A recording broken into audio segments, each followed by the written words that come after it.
दोस्तों आज का टॉपिक हमारा बहुत ही इंपॉर्टेंट टॉपिक है। चाहे कोई सा भी प्रीमाइसेस हो, रेजिडेंशियल हो, कमर्शियल हो, हम आज बात करने वाले हैं नेगेटिव एनर्जीज के ऊपर जो घर के अंदर जहाँ रेजिडेंशियल में या कमर्शियल प्रॉपर्टीज के अंदर होती है। और हमें कई बार पता तक नहीं होता कि हमारे घर के अंदर नेगेटिव एनर्जी है, लेकिन है तो क्यों है और उसका क्या समाधान है।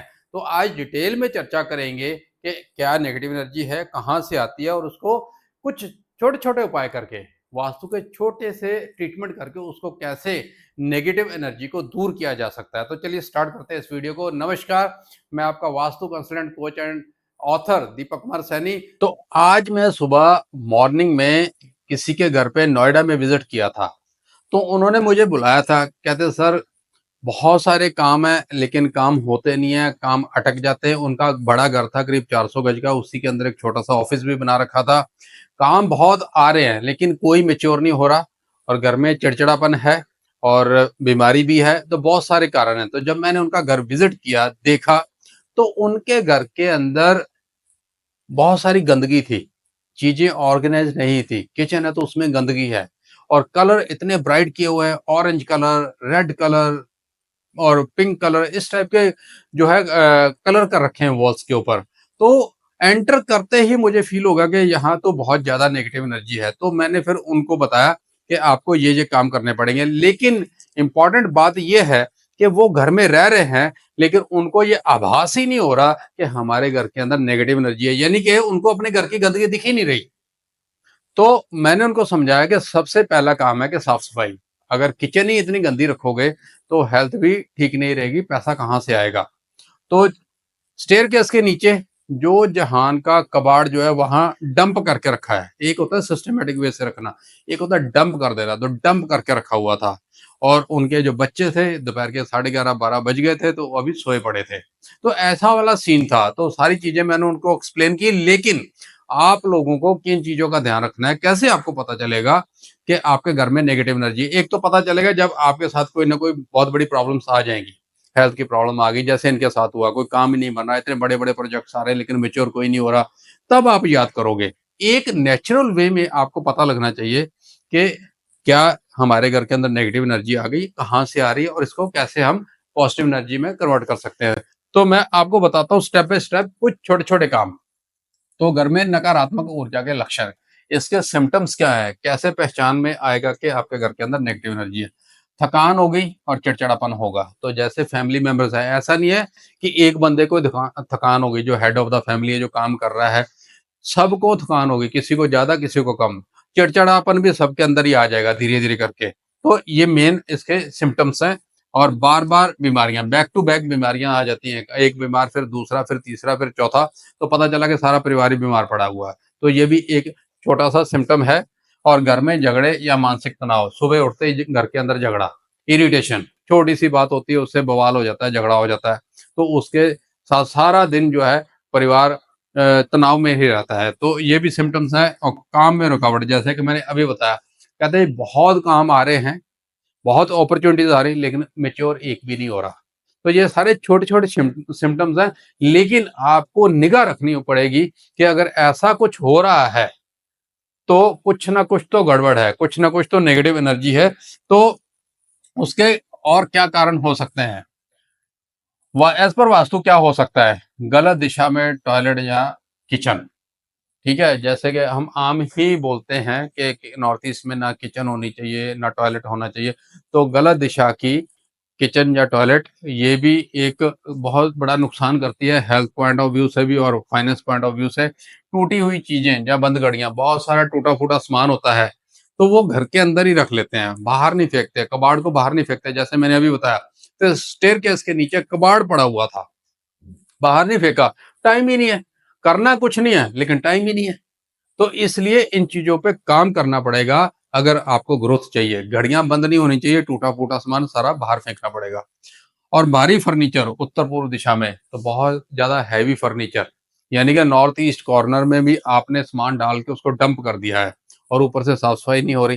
तो एनर्जी को मूव करने के लिए थोड़ा स्पेस तो दो, कोना खाली कर दो, साफ सफाई करो। और उसके साथ साथ गंदगी और अंधेरा कोना, कुछ एक एरियाज ऐसे होते हैं जहां पर आप लाइट भी ऑन नहीं करते हो, जैसे स्टोर है, गंदगी तो पड़ी है, डंप करके रखा है, जाले भी लगे हुए हैं, लाइट भी कभी ऑन नहीं होती।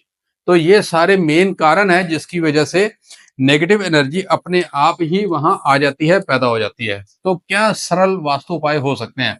छोटे-छोटे काम करके आप अपनी लाइफ को चेंज कर सकते हो। छोटे-छोटे काम करके आप अपने बिज़नेस प्लेस पे, अपने रेज़िडेंशियल प्लेस पे रिज़ल्ट ले सकते हो, अच्छे खासे रिज़ल्ट ले सकते हो। तो क्या काम करना है आपको? रोज घर में नमक वाले पानी से पोछा लगाए। तो जैसे मैं बताता ही हूँ कि एक बकेट के अंदर आपने 250 ग्राम सेंधा नमक डालना है और उसी से मॉपिंग करनी है, उसी से पोछा लगाना है, लेकिन उसके अंदर सर्फ नहीं डालना, सिर्फ नमक का ही पोछा लगेगा। दूसरा, सुबह शाम घंटी या शंख बजाएं। घंटी ज़्यादा यूज़ नहीं करनी, थोड़ी सी घंटी बजानी चाहिए और शंख जरूर बजाना चाहिए। मॉर्निंग इवनिंग जैसे टाइम होता है, मंदिरों में टाइम होता है, वहां पर भी शंख बजते हैं। तो अगर आप घर पे भी शंख बजाएंगे तो बहुत अच्छी बात है। शंख बजाना वैसे भी अपनी हेल्थ के लिए बहुत अच्छा होता है, लेकिन जो प्रेग्नेंट लेडीज हैं वो शंख ना बजाएं, उस चीज का आपको ध्यान रखना है। तो शंख बजाने के लिए ताकत लगती है, ब्रीदिंग लगती है। तो वो अगर सुबह शाम आप बजाते हैं तो हेल्थ पॉइंट ऑफ व्यू से भी अच्छा, लेकिन उसकी आवाज से जो वहां पर नेगेटिव एनर्जी होती है वो भाग जाती है। कपूर जलाएं और लौंग के साथ धूप करें। तो ये छोटा सा काम है, हर घर के अंदर लौंग है, कपूर है। तो उसके सुबह जैसे मॉपिंग कर दिया आपने, झाड़ू पोछा हो गया, उसके बाद पूरे घर में इसका लौंग और कपूर जला के उसका थोड़ा सा खुशबू फैल जाती है, उससे भी नेगेटिव एनर्जी भाग जाती है। और उत्तर पूर्व दिशा को साफ और हल्का रखें। तो खास तौर पे वैसे तो पूरा घर ही आपको साफ रखना है, हर कॉर्नर का आपको ध्यान रखना है, लेकिन खास तौर पे जो देव स्थान है आपका, जो ईशान कोण है, जो वास्तु दिशा का हेड है, यानी कि नॉर्थ ईस्ट एरिया है, उसको साफ सुथरा, खाली, नीट एंड क्लीन रखना है। और क्या कर सकते हैं हम?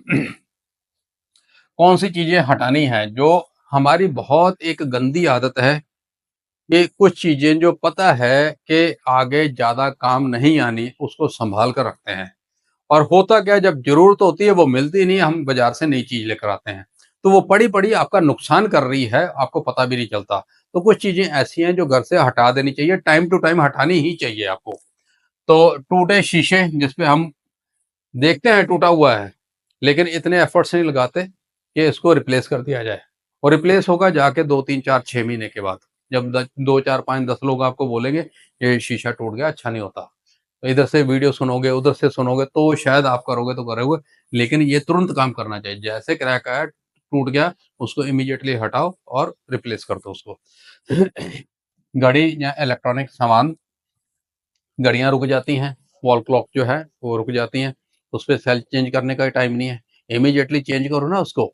और इलेक्ट्रिकल और इलेक्ट्रॉनिक्स आइटम खराब हो जाती हैं, फ्रिज है, टीवी बंद पड़ा है तो बंद पड़ा है, वो पड़ा हुआ जो खराब है वो आपको नुकसान दे रहा है। मेरा क्लियर मैसेज यही है वीडियो बनाने का, कि जो खराब पड़ा है उसका इम्पैक्ट आपके परिवार पे आ रहा है, उसको हटाओ या उसको रिपेयर करो।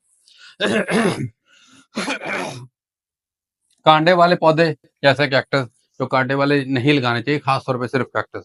बाकी आप लगा सकते हो किसी भी प्रकार का, जो गुलाब के फूल है वो सारे लगा सकते हो। चौड़े पत्ते वाले, हरे पत्ते जो है, छोटे हो बड़े हो, हर प्रकार के प्लांट्स आप लगा सकते हो। मृत पशु पक्षियों की तस्वीरें, तो ऐसे जो खतरनाक खूंखार जानवर है या डेड बॉडी किसी की नहीं लगानी चाहिए। वो देखने से ही नेगेटिव एनर्जीज आ जाती हैं, लेकिन कुछ लोग लगा लेते हैं, तो ऐसा काम नहीं करना है आपको। और नकारात्मक शब्द या चित्रों का शो पीस, तो वही मैंने जो नेगेटिव एनर्जीज वाले शो पीस है, अभी मैंने 2 दिन पहले किसी के स्टूडियो में जाके जब एक पॉडकास्ट करने के लिए जा रहा था, तो पॉडकास्ट स्टार्ट होने से पहले मैंने उनको बोला था कि ये जो आपने शो पीस रखा है ना, ये अच्छा नहीं है, ये बहुत नेगेटिव है, क्योंकि वो भूत टाइप दिख रहा था। तो लेकिन क्या है कि आम आदमी को पता ही नहीं चलता कि ये भूत है, रखा उन्होंने शो पीस के हिसाब से, लेकिन उनका नेगेटिव इम्पैक्ट भी आ रहा है। तो जैसे अभी भूत की फोटो लगा लोगे, ऐसी डरावनी चीजें लगाओगे, तो उनका इम्पैक्ट तो जरूर आएगा। उनको हटा दो, लो ही मत, परचेज ही मत करो, गिफ्ट आता है तो बाहर फेंको उसको, नहीं करना ये काम आपको। और क्या है, सकारात्मक ऊर्जा कैसे बढ़ाए? तो पॉजिटिव एनर्जी अपने residential as well as commercial premises के अंदर आपको कैसे बढ़ानी है? तुलसी जी का पौधा ऊर्जा उत्तर दिशा में रखें। तो तुलसी जी का एक पौधा नहीं, बहुत सारे पौधे लगाओ। जितने ज्यादा तुलसी जी के पौधे लगाओगे, घर के अंदर पॉजिटिव एनर्जी आपके पैदा होगी, आ जाएगी। बहुत अच्छी पावर है तुलसी जी के पौधे के अंदर। और घर में रोज दीपक जलाएं, और सुबह और शाम को, सिर्फ शाम को नहीं, मॉर्निंग टाइम भी और इवनिंग टाइम भी ये दीपक जलाएं। और उससे पहले जो जो मैंने काम बताया है कपूर वाला, वो सब काम भी करने हैं आपको। और सूर्य की रोशनी आने दें और खिड़कियां खोलें। लोगों को आदत है खिड़कियां दरवाजे बंद रखने की, और ये एक गंदी आदत है, इसको चेंज करो। सुबह उठते ही पहले खिड़कियां खोल दो, क्रॉस वेंटिलेशन होना चाहिए। जो आज की है एग्जांपल दे रहा हूँ, बच्चे 12 बजे तक, 11:30 बजे तक सो रहे हैं, कमरे बंद हैं, क्रॉस वेंटिलेशन ही नहीं हो रहा। कैसे होगा? सारे कमरे बंद पड़े हैं। अरे सुबह उठते ही खोलो उसको, क्रॉस वेंटिलेशन हो, गंदगी निकले वहां से और पॉजिटिविटी आए वहां पर। तो इस चीज का आपको खास ध्यान रखना है। थोड़ा लाइफस्टाइल भी आपको ठीक रखना चाहिए इसके साथ साथ। मंत्र या भजन चलाएं, खासकर सुबह सुबह के वक्त में भजन होने चाहिए। और जितना आप भजन चलाओगे, मेडिटेशन करोगे, पाठ पूजा करोगे, तो पॉजिटिव एनर्जी पूरे घर के अंदर बढ़ जाती है। वो मंदिर के साथ बढ़ती है। जब मंदिर में बैठ के आप पूजा करते हो, खासतौर पे परिवार के साथ बैठ के करते हो, तो बहुत ज्यादा पॉजिटिव एनर्जी बढ़ती है। ये काम आप एक बार करके देखो, पूरे परिवार के साथ अगर सुबह शाम बैठ के आपने आरती या पूजा कर ली, अपने घर के अंदर पॉजिटिव एनर्जी का भंडार है, ये करके देखो एक बार। ये आपको इसका पॉजिटिव इम्पैक्ट भी साफ साफ नजर आ जाएगा। तो दोस्तों, ऐसे ही और सोल्यूशन अगर आपको चाहिए, अगर आप चाहते हैं कि खुद घर के अंदर बैठ के अपने ऑफिस या घर या फैक्ट्री या दुकान के छोटे छोटे वास्तु सॉल्यूशंस करके खुद ही ट्रीटमेंट करके अगर रिजल्ट चाहते हो, तो मैंने एक बुक अभी अभी लॉन्च की है जिसका नाम ही वास्तु सॉल्यूशन है। इसके अंदर मैंने मैक्सिमम वास्तु से रिलेटेड छोटे छोटे सॉल्यूशंस बताएं जिससे अच्छा रिजल्ट आप पा सकते हो। और ये बुक जो है Amazon पे अवेलेबल है, तो आप इसको परचेज करके अपने घर का, ऑफिस का, दुकान मकान फैक्ट्री का वास्तु खुद ही कर सकते हो। तो दोस्तों, मुझे उम्मीद है आप ये बुक भी खरीदोगे और ये छोटे छोटे काम मैंने बताए आप जरूर करोगे। और मिलते हैं नेक्स्ट वीडियो में नए टॉपिक के साथ। धन्यवाद।